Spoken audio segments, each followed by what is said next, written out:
ஒரு நாட்கள்ல 24 மணி நேரம் இருக்கும்போது சராசரி மனிதன் மற்றவங்கிட்ட 2ல இருந்து 4 மணி நேரம் தான் பேசுறான். மிச்சமுள்ள நேரத்தை அவன் அவனுக்குள்ள டைம் ஸ்பெண்ட் பண்ணிக்கிறான். இந்த மாதிரி அவனோட டைம் ஸ்பெண்ட் பண்ணிக்கும் போது அவனோட மைண்ட் அப்புறம் அவன் பேசிக்கிறாங்க, கம்யூனிகேஷன் பண்ணிக்கிறாங்க.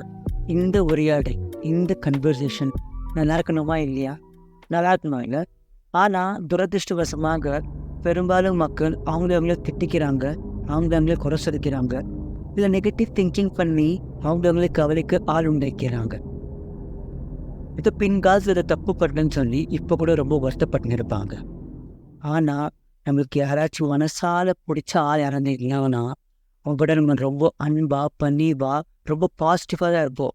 அவங்க என்னதான் பண்ணியிருந்தாலும் இல்லையா? அப்படின்னா நம்மளுக்குள்ள நம்ம இந்த மாதிரி இல்லை. சப்போஸ் நம்மள யாருன்னா திட்டினே இருந்தாங்கன்னா, இல்லை நம்மள யாருன்னா குறை சொல்லினே இருந்தாங்கன்னா நம்மளுக்கும் அவங்களுக்கு பிடிக்குமா?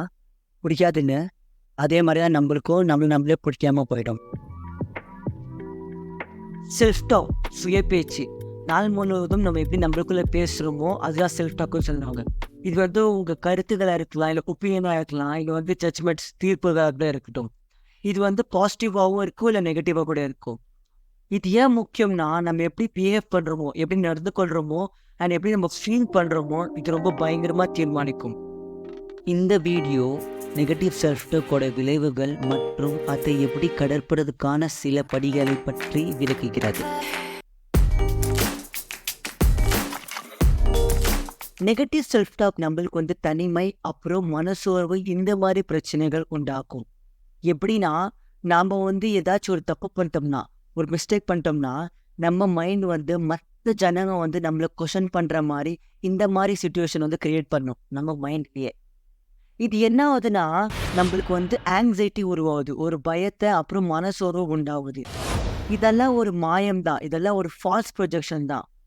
ஆனால் நாம் வந்து நம்ம எப்படி நம்மளுக்குள்ளே பேசுகிறோமோ, கன்வர்சேஷன் பண்ணுறோமோ அது நம்ம கவனிக்கலைன்னா நம்மளுக்கு வந்து இந்த மாதிரி பிரச்சனைகள் உண்டாகினே இருக்கும். நாம் தனியாக இருக்கணும், நம்மளுக்கு தனிமையாக உண்டாகிறதில்ல. மாறாக நம்ம எப்படி நம்மளுக்குள்ள கன்வர்சேஷன் பண்ணுறோமோ இதை பொறுத்து தான் நம்மளுக்கு வந்து சூழ்நிலை அமையும். If you are alone and if you feel lonely, then you are in a bad company. John Paul Sartre. இப்போ ஒரு மனிதன் அவனுக்குள்ளே அவன் ரொம்ப ரூடாக்குறானா, இல்லை அவனை ரொம்ப திட்டிக்கிறானா, இப்போனா இந்த மனிதன் மற்றவங்ககிட்ட கூட இதே விதத்தில் தான் இருப்பான். ஃபார் எக்ஸாம்பிள், மற்றவங்கள ரொம்ப குறை சொல்லிடுதோ இல்லை மற்றவங்கள ரொம்ப புகார் செஞ்சுனே இருந்தானா, அப்போனா இந்த மனிதன் அவனுக்குள்ளே அவன் இதே விதத்தில் தான் பேசுறான்னு அர்த்தம். இது ஏன் அப்படி நடக்குதுன்னா, அவனோட சொந்த உள்குரல் இருக்குதுல, அவனோட இன்னர் வாய்ஸ், அவன் அதை கவனிக்கிறது இல்லை.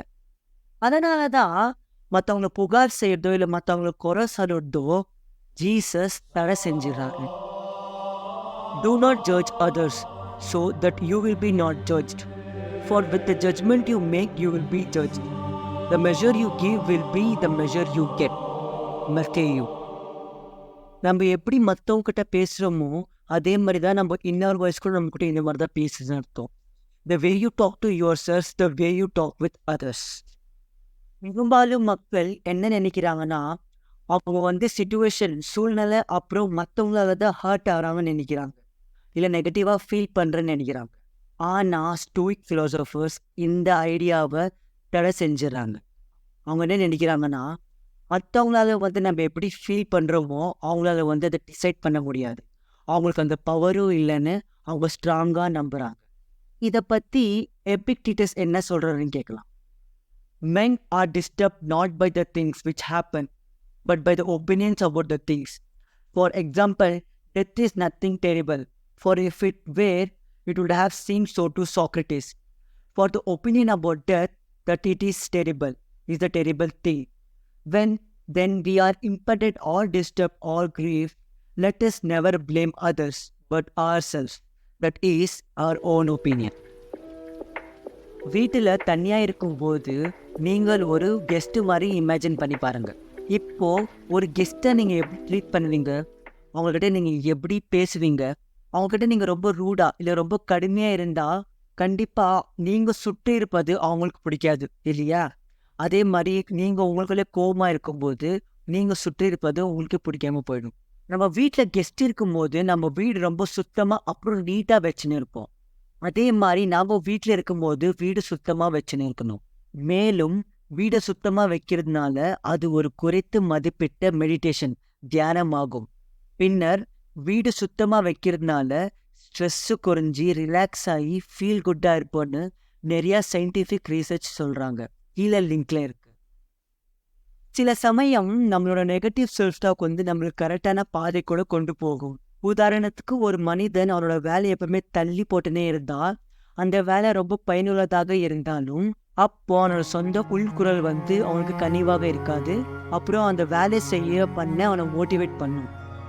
ரால்ஃப் வால்டோ எமர்சன் அவரோட புக் ஓவர் சோல்ல அவர் என்ன சொல்றாருன்னா, நம்மளுக்கு எல்லாருக்கும் ஒரு தெய்வீகமான ஒரு உள்குரல் இருக்கு, ஒரு டிவைன் ஸ்பிரிட்டான இன்னர் வாய்ஸ் இருக்கு. இது நம்ம லைஃபை நிறைவான வாழ்க்கை வாழ வழி நடத்தும் என்று அவர் ரொம்ப ஸ்ட்ராங்கா நம்புறாரு. நம்ம கனவுகளை அது கிட்ட கொண்டு போற செயல்கள் நம்ம செஞ்சா நம்மளுக்கு நிறைவான வாழ்க்கையை வாழுவோம். அப்படின்னா நம்ம சொந்த உள்குரல் நம்ம கிட்ட பாசிட்டிவாக்குதுன்னு அர்த்தம்.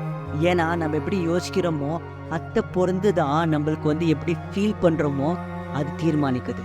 நீங்க நெகட்டிவ் செல்ஃப் டாக் பத்தி என்ன நினைக்கிறீங்க? உங்க ஒப்பீனியனை கமெண்ட்ல சொல்லுங்க. வீடியோ பார்த்ததுக்கு நன்றி.